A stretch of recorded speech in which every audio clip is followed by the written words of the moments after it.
The National Emergency Management Agency, NEMA, has appealed to those living along riverbanks and water channels to relocate for their safety. The agency made the appeal during an assessment tour of communities affected by flood in Kaduna. If you check the history, they said in 2013, what happened is worse than what we are seeing today. From 2013 to date, we're talking about 5 to 6 years. And then it doesn't make sense you run away only to come back again. A permanent decision should be taken because no amount of money can be spent to secure a life. We are giving what will be very important today for a first start. We are giving out, I'm not going to mention in any particular, the blanket, rice, corn, maize, omo, tomatoes, mattress, clothing, ceiling base, cement, plates, cups, and everything that will make them comfortable.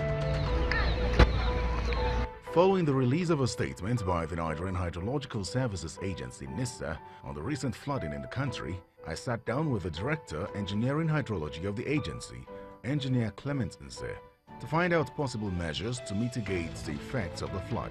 Well, why do we have this recent rise in flood cases in Nigeria? It is expected. We have what we call a JAS month, July, August, September month. This is the period we have what we call a white flood in Nigeria. So this is the critical point or period of rainy season in the country.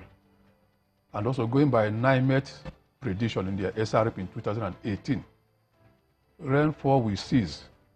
The earliest time it will cease, the earliest cessation period, say, is around 28th of September in Sokoto and Katsina, which means downwards, you could be having rain up to, like in the southern part, about December. So once the peak is there, anything could happen in terms of flooding, because rainfall is a major factor. So after that September, will the floods recede? Generally, yes. By the end of September, okay, it starts receding in the northern part of Nigeria. It could still keep happening within the southern part, especially coastal area. Why is that so? Rains will not cease. It will take time to cease in the southern part. Like I mentioned, the rainfall is a major factor. If there's no rainfall, you will not expect flood to happen anywhere. In your statement, you said due to the rising levels of water, the river Niger, that it's necessary for states to be watchful, those states that are located along the floodplains.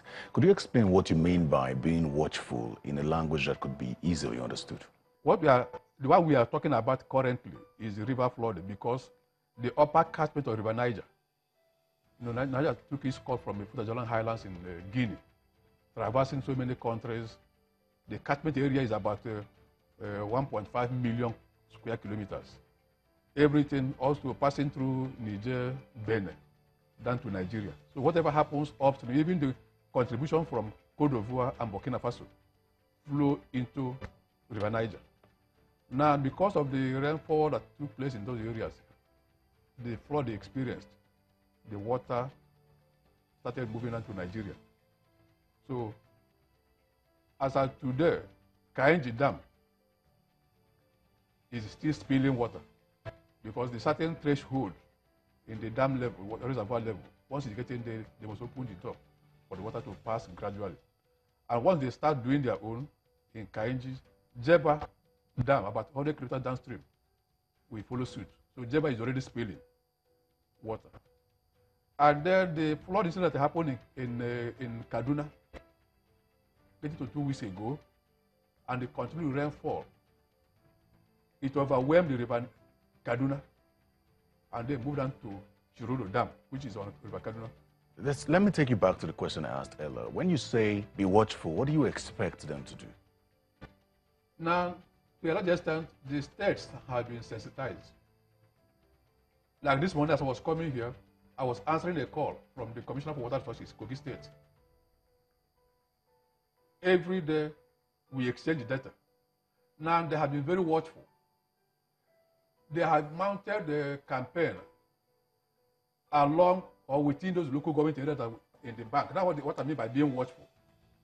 The same as state emergency management agencies should take it upon themselves with other relevant commissioners, either commissioner for environment or commissioner for water resources, they already know the locations. In our prediction earlier in the year, we mentioned specifically those local government areas in the states.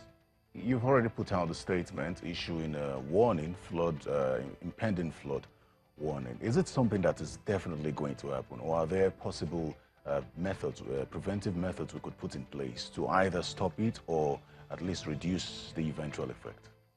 The best that could be done is to reduce the impact, especially to avoid loss of life. If properties have been put within the floodplain, or property that have restricted the natural channel that flood normally passes, those structures will go, but the flood will carry them away. But human beings can take steps and walk away from those locations. Steps that could be taken, you can only ameliorate, you can only reduce the impact. Flood will come. One, the issue of clearing drainages in the cities will help to reduce the impact of flood. A major instrument we use in checking the issue of flooding is when there are barriers built by government, what we call dams. If you have dams, like we're talking about the river Niger, Kainji and Jeba dams have been trapping the water and then gradually releasing. All right, Mr. Nze, there are three phases to disaster management. There's the preventive phase, there's the preparedness phase, the prevention phase, and then the response and mitigation phase. What phase are we now? In fact, the phase we are now is let me say preventive. In the sense that, and when I say also preventive, it does not rule it out completely. Like I said, if there are structures that are on the floodplain, you can't prevent flood from coming there.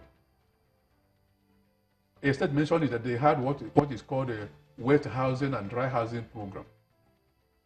Know that a good number of the population live within the floodplains, the bank of river. So they build houses for them at higher grounds. So that during the rainy season, as we are in now, the people can now relocate to those areas and then be visiting the floodplain to do their business in the daytime. At night they go. So when the rains stop and the rivers recede, they can go back to the floodplain to stay. Are we looking at long-term preventive measures or short-term? Because you mentioned that between now and September, there's a possibility that the flood will increase. Yes. But let me put this check on what we've been saying. It does not really portend the kind of grave danger we had in 2012. That the value is higher than that should not imply that we are getting to that. No. In 2012, water was released from Lagdo Dam. There was water released from Lagdo Dam, which now, heightened the problem we had in Nigeria. As of today, in fact, we spoke yesterday, the manager of the Lagdo Dam, because I was alerted yesterday by one of the media houses. I was called that the information they got from the Benue State government was that Lagdo Dam is open, that they got information that Lagdo Dam is open. So, because we are in touch with Lagdo Dam, the Cameroonian authorities, I had to call yesterday. Being a professional colleague, he told me, please, you should know what is happening. We are still looking for water to fill our dam. No release of water yet. So, people should have it at the back of their minds. The threat arising from flooding in 2018, we are not expecting to be anything close to 2012, because as of today, Lagdo Dam is not releasing any water into River Benue. It's maybe just doing the normal discharge to maintain environmental flow downstream. But in terms of opening their gates to save the dam, no, not yet.